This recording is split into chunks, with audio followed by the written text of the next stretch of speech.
Salam, mən Ramin. Bugün sizə Siemens avtomatika vasitələrində olan S7300 və S7400 kontrol dillərini proqramlaşdırmaq üçün lazım olan Simatic Step 7 proqram təminatı barədə qısa məlumat verəcəyəm.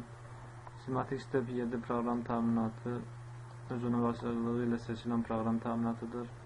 İlk öncə proqram təminatını işə salırıq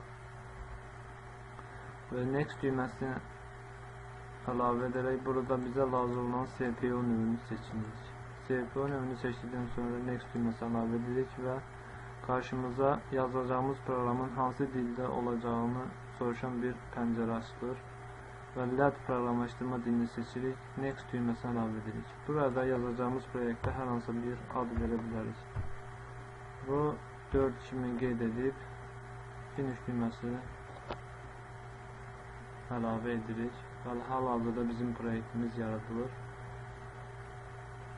Simatic Step 7, S7300 və S7400 kontrollerlərinin proqramlaşdırması üçün geniş istifadə olunur. Bundan başqa Siemens'in TIA Portal adlı proqram təminatı da geniş istifadə olunur. Bizim əsas proqram təminatını yazacağımız blok Organization Block 1'dir. Bu bloku açırıq və burada əsas proqram təminatı yazacaq. Amma keçməmişdən əvvəl sizə Step 7 proqram təminatı barədə qısa məlumat vermək istəyirəm. Step 7 proqram təminatı bir çox əmrlər mövcuddur. Bit logage, komparator, konvertor, həmçinin istehsalatda geniş şəkildə istifadə olunan counter və timerlərdə bu proqram təminatında istifadə olunur. İndi isə gələk yazacağımız proqram təminatına. Bizə belə bir məsələ vermişdir. Start butonuna basıldığında birinci motor dərhal çalışır. Birinci motor çalışırda 20 saniyə ikinci motor çalışacaq. İki motor birlikdə 30 saniyə çalışır.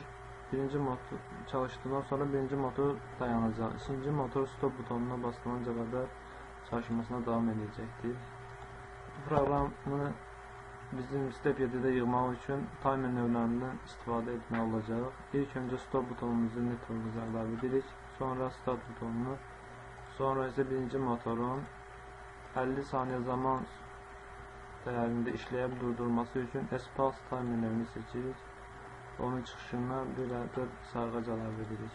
Sonra isə şərtimizdən də verildiyi kimi ikinci motorun 20 saniyə özündən işə düşməsi üçün S-On Delay timer növünü seçirik.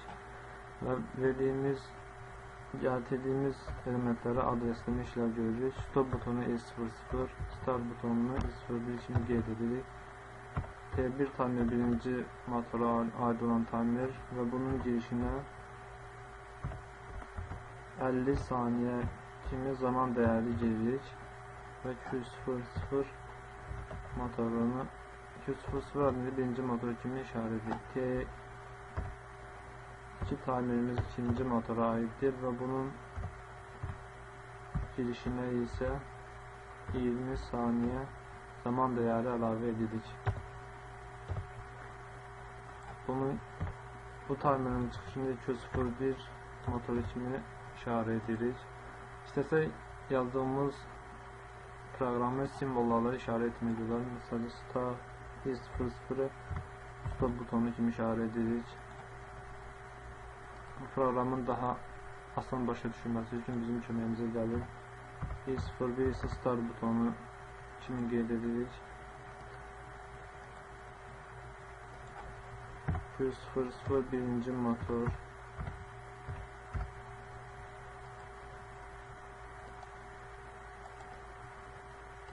Q01 isə ikinci motor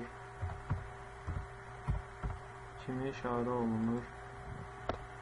Step 7 proqram təminatının əsas üstüncəllərindən biri də yazdığımız proqramların onlayn şəkildə test edilə bilməsidir. Bunun üçün Simulation On-Off pəncərəsini aktiv edirik və proqramı yazdığımız bloka gəlirik. İlk öncə yazdığımız proqramı yadda saxlayırıq və yadda saxladığımız proqramı CPU-nun yaddaşını yükləyirik və monitor funksiyasında aktiv halə gətiririk. Bundan sonra PLC-imizin gördüyümüz kimi burada 3 modu, yəni vəziyyəti mövcuddur. Stop, Run, Ramp.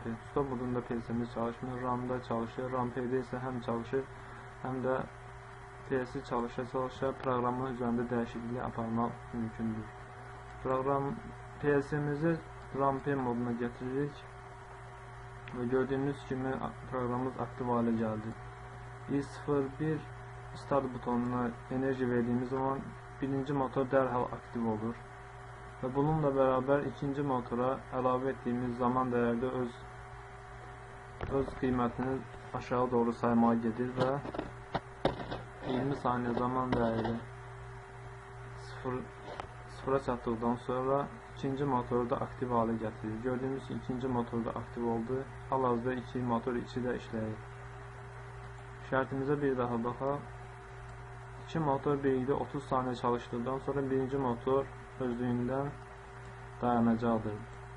Bu şərtin yerinə yetirməsi üçün biz S-Pulse timerlərini burada seçmişik və bura girdiyimiz 50 saniyə zaman dəyəri öz qiymətini sona çatdıqdan sonra avtomatik olaraq birinci motora deaktiv hale gətirəcəkdir. Gördüyümüz kimi 50 saniyədən sonra bura deaktiv hale gəlir